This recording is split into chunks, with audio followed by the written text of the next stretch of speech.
ঢুকতেছেন সাদ ইবনে আবি ওয়াক্কাস, আব্দুল্লাহ ইবনে জাহাশ। যুদ্ধে যাওয়ার আগে দুইজনে কয়, আসো যুদ্ধে ঢুইকা পড়বো, কিছু দোয়া করে ফেলাই। দাওয়াত তাবলীগের ভাইদেরকে দেখবেন গাছতে বের হওয়ার আগে দোয়া করে, কারণ ওই সময় দোয়া কবুল হয়। মুজাহিদরা বলে, যুদ্ধে যাবো, আসো দোয়া করি, আমাদের দোয়া কবুল হবে।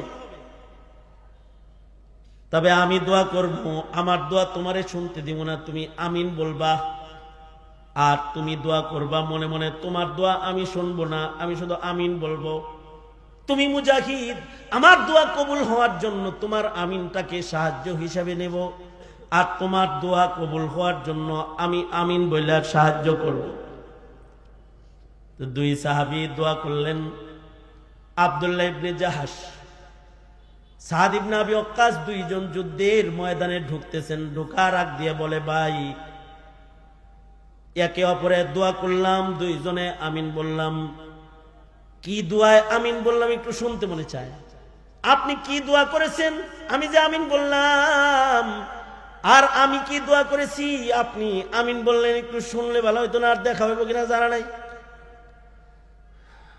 সাদ ইবনে আবি ওয়াক্কাস বলে, আমি মনে মনে দোয়া করেছি, যেটাই তুমি আমিন বলেছো, আমি দোয়া করেছি, হে আল্লাহ, আমি যুদ্ধের ময়দানে ডুববার লাগছি, বড় সড় গনিমতওয়ালা একটা মুশরিক আমার সামনে খাড়া করে দিও, আর আমার কুওয়াত শক্তি এত বাড়ায় দিও, মহা পাহলোয়ানকে যেন আমি এক কবে দ্বিখণ্ডিত করে ফেলতে পারি, আর গাজীর মালাটা যেন গলায় আসে।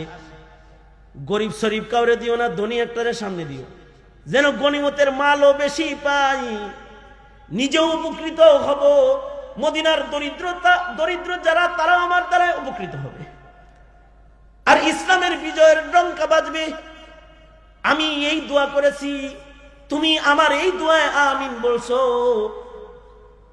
আব্দুল্লাহ ইবনে জাহাশকে সাদ ইবনে আবি ওয়াক্কাস বলে, তুমি কি দোয়া করেছো? আব্দুল্লাহ ইবনে জাহাশ বলে, আমি দোয়া করেছি, ওগো আল্লাহ, মুসলমান আর কাফের যুদ্ধ হইবার লাগছে, এখানে নির্ঘাত নিশ্চিত কিছু মানুষের নাম শহীদের দপ্তরে যাবে, যারা হবে শুহাদা, আর শহীদরা বিনা হিসাব আল্লাহর জান্নাতি। আমি আব্দুল্লাহর হিসাব দিয়া জান্নাত কামাই করার মতো হিম্মত নাই, তাই আমি দোয়া করেছি মুসলিম আর কাফেরের যুদ্ধ। আল্লাহ গো, যাদের তুমি শহীদ হিসাবে কবুল করছো, গ্রহণ করছো, তাদের লিস্টের ভিতরে আমার নাম উঠাইয়া দিও দয়া করে, আমি যেন শহীদ হইয়া যাই, বিনা হিসাব জান্নাতে যাওয়ার একটা ব্যবস্থা যেন আমার হয়ে যায়, আমার রক্তটা যেন তোমার দিনের জন্য প্রবাহিত হয়ে যায়। ওগো আল্লাহ, সাধারণ শহীদ আমাকে বানায়ো না, আমাকে একটা অসাধারণ শহীদ বানাইবা, কারণ আমি তোমাকে ভয় পাই। তোমার আদালতে অঙ্গ প্রত্যঙ্গ লইয়া আদালতে কিবরিয়ায় দাঁড়াইতে আমি ভয় পাই, কারণ বিচারের দিনে হাত পা কথা বলবে, গায়ের চামড়া কথা বলবে, মুখে আল্লাহ তাআলা মোহর মারবে, আল-ইয়াউমা নাখতিমু আলা আফওয়াহিহিম, এ মুখে মোহর হবে, এ হাত কথা কবে, এ পা কথা কবে, এ চোখ কান চামড়া শুদ্ধা কথা বলবে বিচারের আদালতে। তাই আমি দোয়া করেছি, ওগো আল্লাহ, শহীদ তো বানাইবাই, এমন একটা শহীদি মরণ আমারে দিবা, দুশমনরা যেন আমার হাত কেটে নিয়ে যায়, দুশমনরা যেন আমার পা কেটে লয়ে যায়, দুশমনরা যেন আমার চোখ খুলে লয়ে যায়, দুশমনরা যেন আমার কান কেটে লয়ে যায়, আমাকে যেন মুসলা বানায় ফেলায়। হাসরের মাঠে আল্লাহর আদালতে দাঁড়ানোর সময় আমার বিপক্ষে কথা বলার মতো কোনো অঙ্গ যেন আমার দেহে না রয়, কারণ আমি আল্লাহ পাকের মাকামকে ভয় পাই।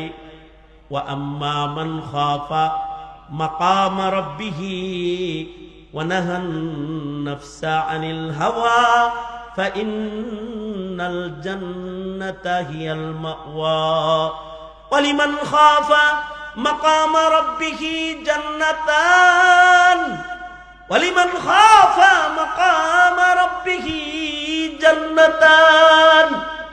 আল্লাহর মাকাম অনুযায়ী যারা আল্লাহকে ভয় করবে তাদের আল্লাহ তাআলা একটা জান্নাত নয় ডবল জান্নাত দান করবে। আমার অঙ্গগুলো যেন আল্লাহর সামনে কথা না কইতে পারে, আল্লাহকে কত ভয় পায়। বাস দোয়া আমি এটা করেছি আর আপনি আমার দোয়ায় আমিন বলেছেন। দুজন যুদ্ধের ময়দানে ঢুকে পড়ছে, উহুদ যুদ্ধ শেষ হয়ে গেছে। সাদ ইবনে আবি ওয়াক্কাস ঠিকই গাজী হয়ে মালামাল গনিমত লয়ে মদিনায় আসছে। মুখের কথা যেমনি বলছে তেমনি আল্লাহ নিয়ে নিছে। হযরত সাদ ইবনে আবি ওয়াক্কাস কাঁদতেন আর বলতেন, হায় রে কি লস করলাম, আব্দুল্লাহ ইবনে জাহাশের মতো একটা দোয়া যদি করতাম। ঠিকই তো উহুদের মাঠে যারা মুসলা শাহাদাত বরণ করেছে, যেমন সাইয়্যিদুশ শুহাদা আমির হামজা, মুসলা শহীদদের অন্যতম একজন, কাফেররা যার হাত পা নাক কান কেটে মুসলা বানায় ফেলেছে। এমনকি হিন্দা হযরত আমির হামজার নাক কান কাটা টুকরাকে হাতের বালা পায়ের নুপুর বানায়া বিদ্বেষের নাচ আর গান উহুদের ময়দানে সে গেয়েছে।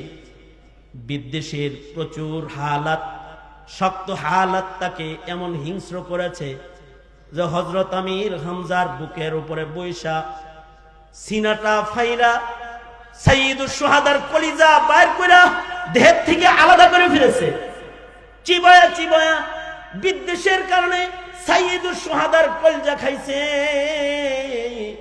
এক মর্মান্তিক শাহাদাত, মুসলা শাহাদাত। এই মুসলা শহীদদের যে কয়েকজন মুসলা, তাদের ভেতরে অন্যতম একজন মুসলা শহীদ হলেন আব্দুল্লাহ ইবনে জাহাশ, যার হাত পা অঙ্গ প্রত্যঙ্গ কাফেররা কেটে ফেলেছে। সাদ ইবনে আবি ওয়াক্কাস কাঁদতেন আর বলতেন, হায় আব্দুল্লাহ ইবনে জাহাশের মতো একটা দোয়া করলাম না। দোয়া করলাম গাজী হওয়ার, গনিমতের মাল পাওয়ার। ভাগ্যবান তো সে যে আল্লাহর কাছ থেকে বিনা হিসাব জান্নাতের দরজা খুইলা তারপরে দুনিয়া থেকে চলে গেছে।